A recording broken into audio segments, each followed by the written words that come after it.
आज की हमारी ये वीडियो सामाजिक विज्ञान की रहने वाली है। इस वीडियो में हम लोग आज बात करेंगे कि पेपर को कैसे सॉल्व करना है। ठीक है, यानी आज आपको एक सॉल्व पेपर के बारे में बताएंगे।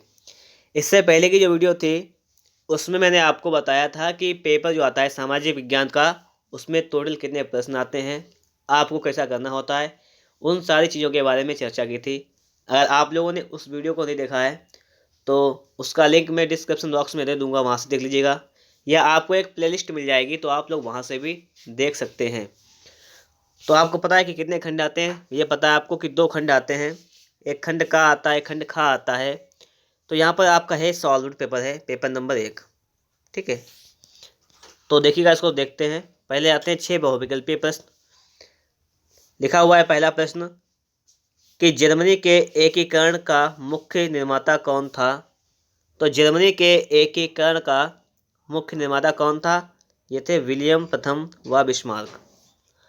अगला क्वेश्चन आपका है कि भारत का वह कौन सा राज्य है जिसका अपना संविधान था। तो किसका था? जम्मू कश्मीर का था, लेकिन हटा दिया गया। ठीक है, अब नेल्सन मंडेला का संबंध निम्नलिखित में से किस देश से है? तो इसका संबंध है दक्षिण अफ्रीका से।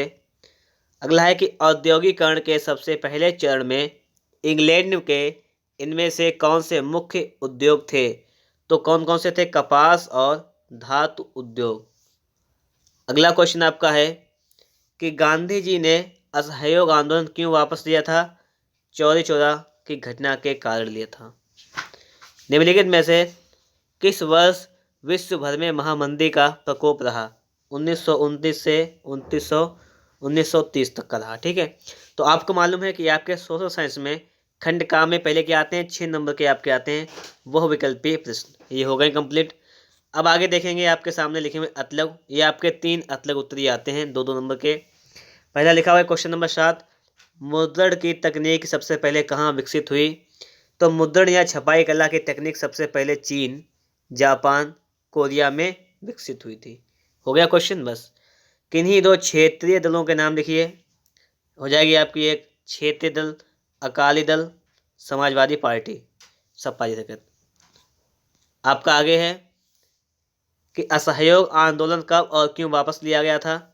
तो 5 फरवरी 1922 को चौरी चौरा कांड घटना के बाद महात्मा गांधी द्वारा 12 फरवरी को असहयोग आंदोलन वापस ले लिया गया।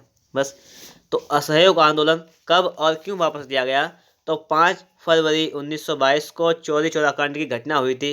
तारीख पूछी जाती है आप लोगों से कि चौरी चौरा कांड की घटना कब हुई थी। तो ये हुई थी 5 फरवरी 1922 को। ठीक है, तो महात्मा गांधी द्वारा 12 फरवरी को असहयोग आंदोलन वापस ले लिया गया। हम लोग आगे देखेंगे तो आपके सामने आगे लिखा हुआ है लघु उत्तरीय प्रश्न। कौन से प्रश्न? लघु उत्तरीय प्रश्न लिखे हुए हैं, और ये आपके सिर्फ 2 प्रश्न आते हैं। लघु उत्तरीय 2 आते हैं। इसमें क्या होता है, देखो, जैसे आपके सामने 10 नंबर क्वेश्चन लिखा हुआ है। ठीक है, लघु उत्तरीय प्रश्न है, 10 नंबर लिखा हुआ है आपके सामने, और इसमें आपका लिखा हुआ है 10 नंबर प्रश्न, और ये जो दूसरा पॉइंट लिखा हुआ है इसका मतलब ये अथवा वाला है। तो देखिएगा, यहाँ पर आपके 2 क्वेश्चन हैं। क्वेश्चन नंबर 10 है कि 17वीं सदी से पहले होने वाले आदान प्रदान के 2 उदाहरण दीजिए। एक उदाहरण एशिया से और एक उदाहरण अमेरिका महाद्वीप के बारे में चुनें। या तो आपको ये क्वेश्चन करना है, दूसरा क्वेश्चन है कि आदि औद्योगिकरण का मतलब बताइए, या ये करना है। तो 2 में से आपको एक करना है। तो देखिए, पहले इसको पढ़ते हैं कि 17वीं सदी से पूर्व एशिया और अमेरिका में होने वाले आदान प्रदान निम्नलिखित थे। नंबर 1 था कि एशिया माने चीन से यूरोप के पश्चिमी देशों को रेशम भेजा जाता था। आलू, मूंगफली, मक्का, टमाटर, मिर्च आदि खाद्य पदार्थ अमेरिका में होते थे, जिन्हें अमेरिका ने संसार को दिया। बस ये हो गया। ठीक है, दूसरा क्वेश्चन आपके सामने अथवा में, चाहे इसको कीजिएगा चाहे इसको एक करना है सिर्फ। आदि औद्योगिकरण का मतलब बताइए। तो आदि या प्रोटा का आशय होता है किसी वस्तु की प्रारंभिक दौर की अवस्था। अतः आदि औद्योगिकरण से तात्पर्य उस दौर या काल से है जब इंग्लैंड व यूरोप में फैक्ट्रियों का जाल नहीं बिछा था, लेकिन उत्पाद तब भी बड़ी मात्रा में होता था, जिसमें कारीगरों की कारीगरी शामिल होती थी। उद्योग के इस दौर को आदि औद्योगिकरण के रूप में निरूपित किया जाता है। मतलब क्या है कि आदि औद्योगिकरण का मतलब समझ गए होंगे कि किसी वस्तु की प्रारंभिक अवस्था होती है, यानी प्रारंभिक दौर की अवस्था है। इसे आदि औद्योगिकरण की अवस्था कहते हैं। आपको एक एग्जाम्पल के माध्यम से यहाँ पर समझा भी दिया गया है। अगला क्वेश्चन आपका है 11 नंबर। इसमें भी आपको यही है, या तो आप इस क्वेश्चन को करें या अथवा वाला क्वेश्चन को ये करना है आपको। पहला क्वेश्चन आपका है कि दबाव समूह और राजनीतिक दल में दो अंतर लिखिए। तो देखिए, राजनीतिक दल क्या होता है वो समझिएगा कि राजनीतिक दलों का कार्य क्षेत्र बहुत विस्तृत होता है, ये राष्ट्रीय स्तर तक फैले हुए हैं। ठीक है। दबाव समूह क्या होता है कि दबाव समूह का कार्य क्षेत्र सीमित होता है, क्योंकि ये क्षेत्र विशेष की समस्याओं से संबंधित होते हैं। राजनीतिक दलों के सदस्यों की संख्या लाखों में होती है। दबाव समूह आकार की दृष्टि से छोटा संगठन होता है, मतलब दबाव समूह जो होता है वो छोटा संगठन होता है। पढ़ लीजिएगा इसको। आगे देखिएगा, अगला लिखा हुआ है अथवा में, चाहे इसको कीजिएगा दबाव समूह को, चाहे इसको कीजिएगा, कि नमक यात्रा की चर्चा करते हुए यह स्पष्ट करें कि उपनिवेशवाद के खिलाफ प्रतिरोध का एक असरदार प्रतीक था। तो अंग्रेज सरकार के, इसका उत्तर है अंग्रेज सरकार के बढ़ते दमनकारी कार्यों और लगाए गए करों का अहिंसक ढंग से विरोध करने के लिए 12 मार्च 1930 को महात्मा गांधी ने अपने साबरमती आश्रम से गुजरात के डांडी नामक स्थान तक पैदल यात्रा की तथा 6 अप्रैल 1930 को समुद्र तट पर नमक बनाकर नमक कानून तोड़ा। महात्मा गांधी के विरोध और सत्याग्रह के तरीकों ने पूरे ब्रिटिश सरकार को हिला डाला। तो ये आपके सामने एक कहानी लिखी हुई है कि नमक यात्रा की चर्चा की गई है, तो वो आपके सामने यहाँ पर है। ठीक है। अब देखिएगा, दीर्घ उत्तरीय प्रश्न की अगर हम लोग बात करें तो यहाँ पर आपके दो दीर्घ उत्तरीय प्रश्न आते हैं। ठीक है, जैसे अथवा में ये भी होते हैं। ठीक है, क्लियर बात है ये भी कि अथवा में ये भी होते हैं। तो हम लोग देखें तो यहाँ पर पहला आपका लिखा हुआ है दीर्घ उत्तरीय प्रश्न कि असहयोग आंदोलन में शामिल होने वाले सभी सामाजिक समूहों के नाम और किन्हीं 3 समूहों के कार्य लिखिए। तो असहयोग आंदोलन में शामिल होने वाले सभी सामाजिक समूहों के नाम लिखना है और किन्हीं 3 समूहों के कार्य भी लिखना है। सन 1921 में असहयोग आंदोलन में सम्मिलित होने वाले सामाजिक समूह कौन कौन से निम्नलिखित थे। एक था आपका कि मध्यम वर्ग के लोग, मध्यम वर्ग में विद्यार्थी, प्रधानाध्यापक, शिक्षक, वकील आदि आते थे। मद्रास की गैर ब्राह्मण पार्टी जस्टिस पार्टी को छोड़कर अन्य राजनीतिक दल, व्यापारी शामिल थे। बाबा रामचंद्र के नेतृत्व में अवध के किसान, अल्लूरी सीताराम राजू के नेतृत्व में आंध्र प्रदेश के आदिवासी, असम के बागानी मजदूर इत्यादि लोग जो थे वो असहयोग आंदोलन में शामिल थे। अब आपसे पूछा गया है सामाजिक समूह के नाम बताइए, इन समूह के तीन समूहों के कार्य बताइएगा। तो लिखा हुआ है आपके सामने यहाँ पर कि 3 समूहों द्वारा किए गए कार्य। पहला है कि बाबा रामचंद्र के नेतृत्व में क्या किया गया, ये देखिएगा कि अवध के किसान इस समय में बड़े कष्ट में थे। उनके पास ज़मीनें नहीं थीं, उन्हें जमींदारों की ज़मीन पर कृषि कार्य करना पड़ता था। एक सन्यासी बाबा रामचंद्र ने गरीब किसानों का नेतृत्व करते हुए इसके विरुद्ध आंदोलन छेड़ा। इसके बाद सन 1920 में अवध किसान सभा का गठन किया। बाद में 1921 में यह आंदोलन असहयोग आंदोलन में मिल गया। ठीक है, तो एक तो ये कार्य होगा 3 समूह में से। अगला लिखा हुआ है कि झल्लूरी सीताराम राजू के नेतृत्व में अंग्रेजी शासन काल में सरकार ने जंगलों को आरक्षित घोषित कर दिया, जबकि आदिवासियों का पूरा जीवन जंगलों पर ही आश्रित था। एक आदिवासी नेता अल्लूरी सीताराम राजू ने इसका नेतृत्व किया। आदिवासियों ने अपने विरोध में अहिंसा के स्थान पर हिंसा का सहारा लिया। ठीक है, अगला आपके सामने है कि असम के बागानी मजदूरों द्वारा ये किया गया था, कार्य किए गए 3 समूहों के द्वारा। बागान के मजदूरों को बागान से बाहर जाने की अनुमति नहीं थी। जब उन्होंने सुना कि गांधी राज आने वाला है तो वे बागानों से निकलकर अपने अपने गांवों की ओर चल पड़े, लेकिन रेल स्टीमर की हड़ताल में फंस गए और गिरफ्तार कर लिए गए। आपसे पूछा गया था यहाँ पर कि 3 समूहों द्वारा किए गए कार्य बताइएगा, तो ये 3 समूहों के द्वारा किए गए कार्य यहाँ पर आपको बता दिए गए हैं। बात आपकी समझ में आ रही होगी। अथवा ये कीजिएगा, अथवा आपके सामने दूसरा क्वेश्चन लिखा हुआ है, इसको करना है।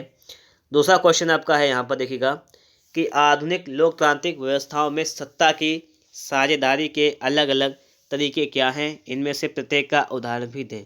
आधुनिक या वर्तमान समय में लोकतांत्रिक व्यवस्थाओं में सत्ता की साझेदारी के प्रमुख रूप निम्नलिखित हैं।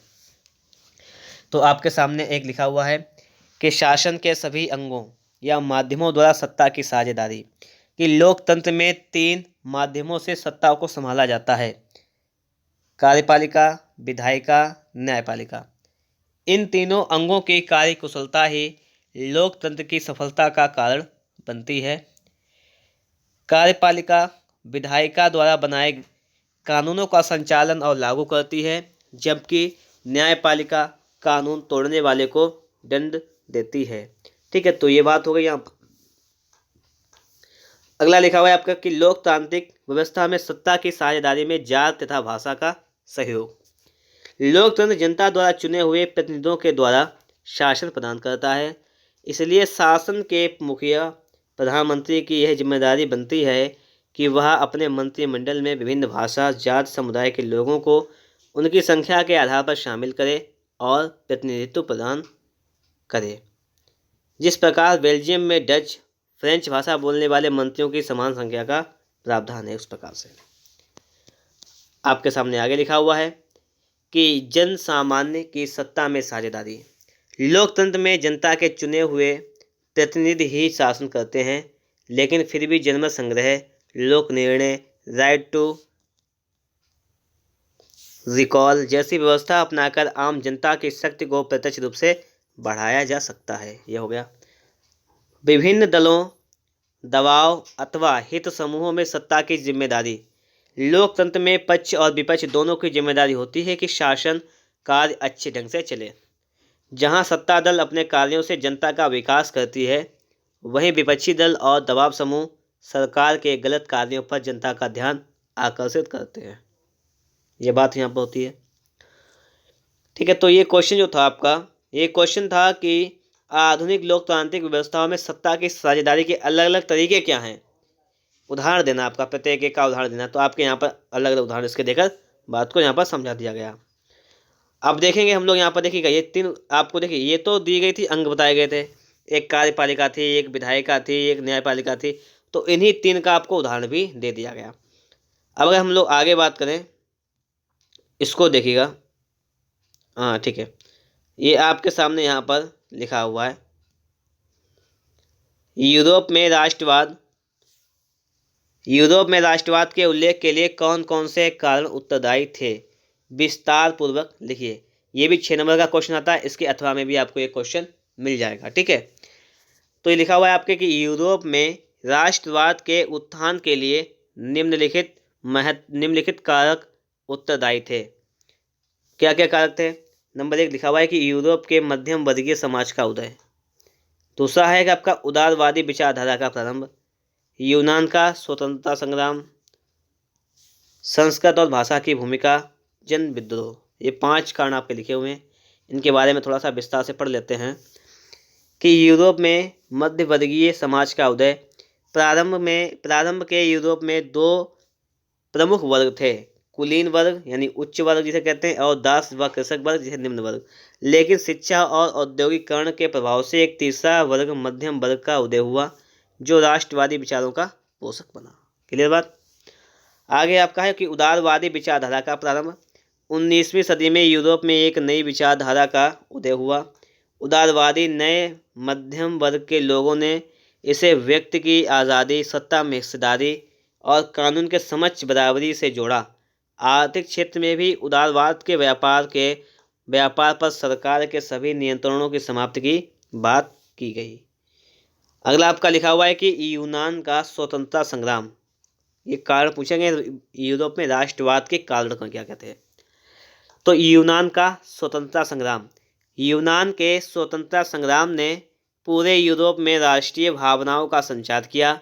1821 में यूनान का संघर्ष प्रारंभ हुआ और 1832 की कुस्तुतुनिया की संधि ने यूनान को एक स्वतंत्र राष्ट्र की मान्यता दी।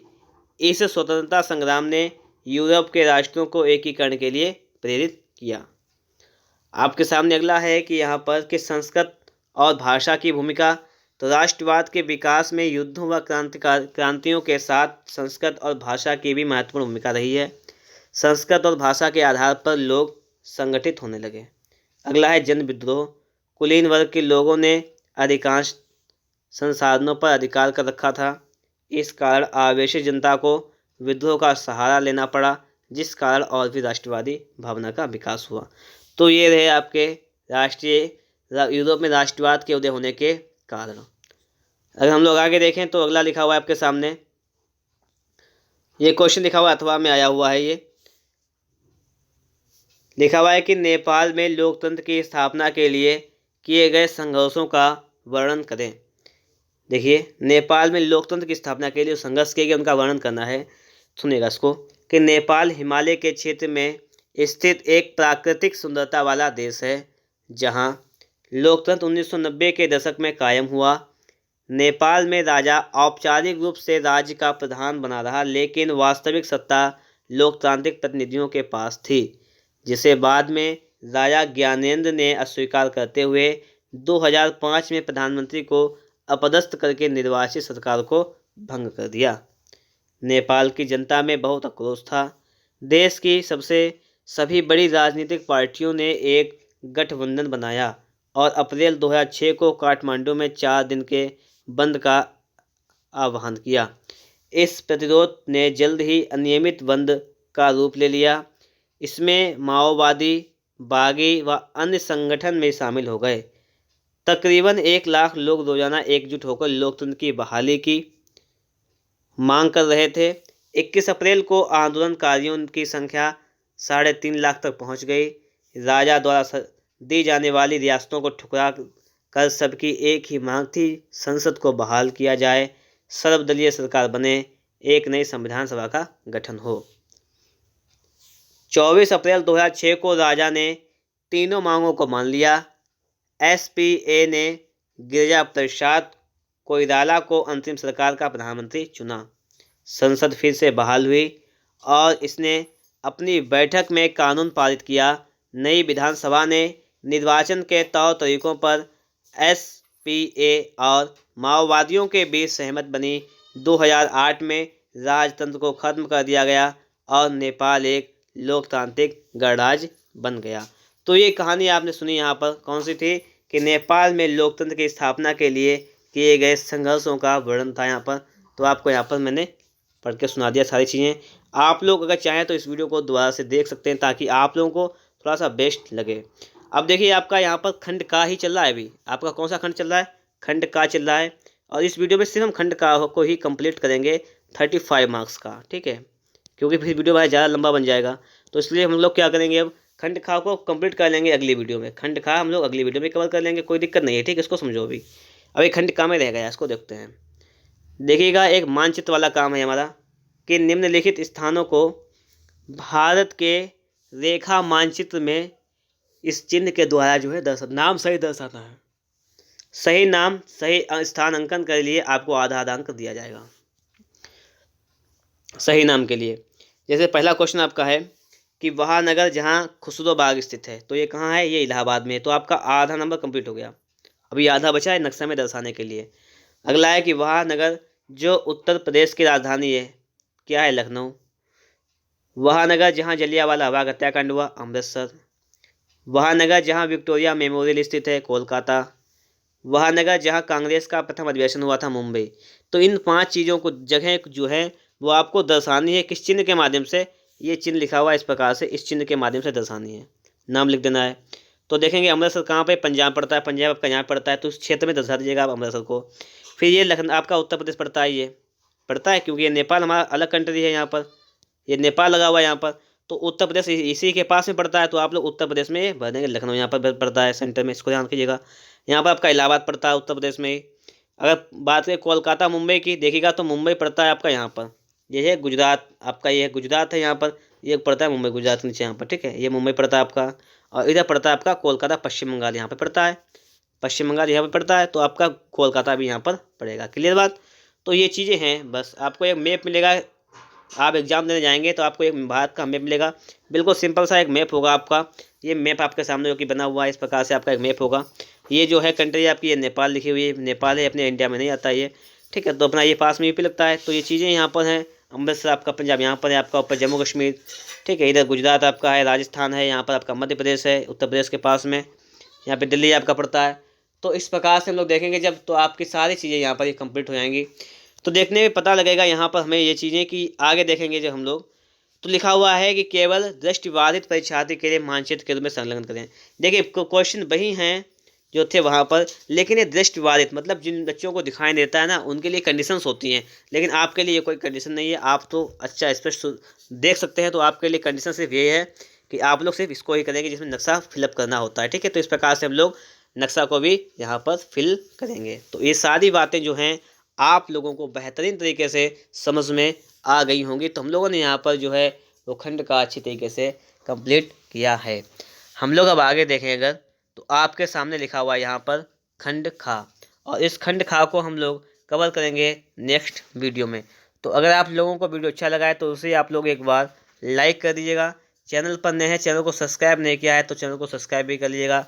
मिलेंगे एक नेक्स्ट वीडियो में इसी सेकंड पार्ट के साथ, उसका लिंक भी आपको मैं डिस्क्रिप्शन बॉक्स में दे दूँगा।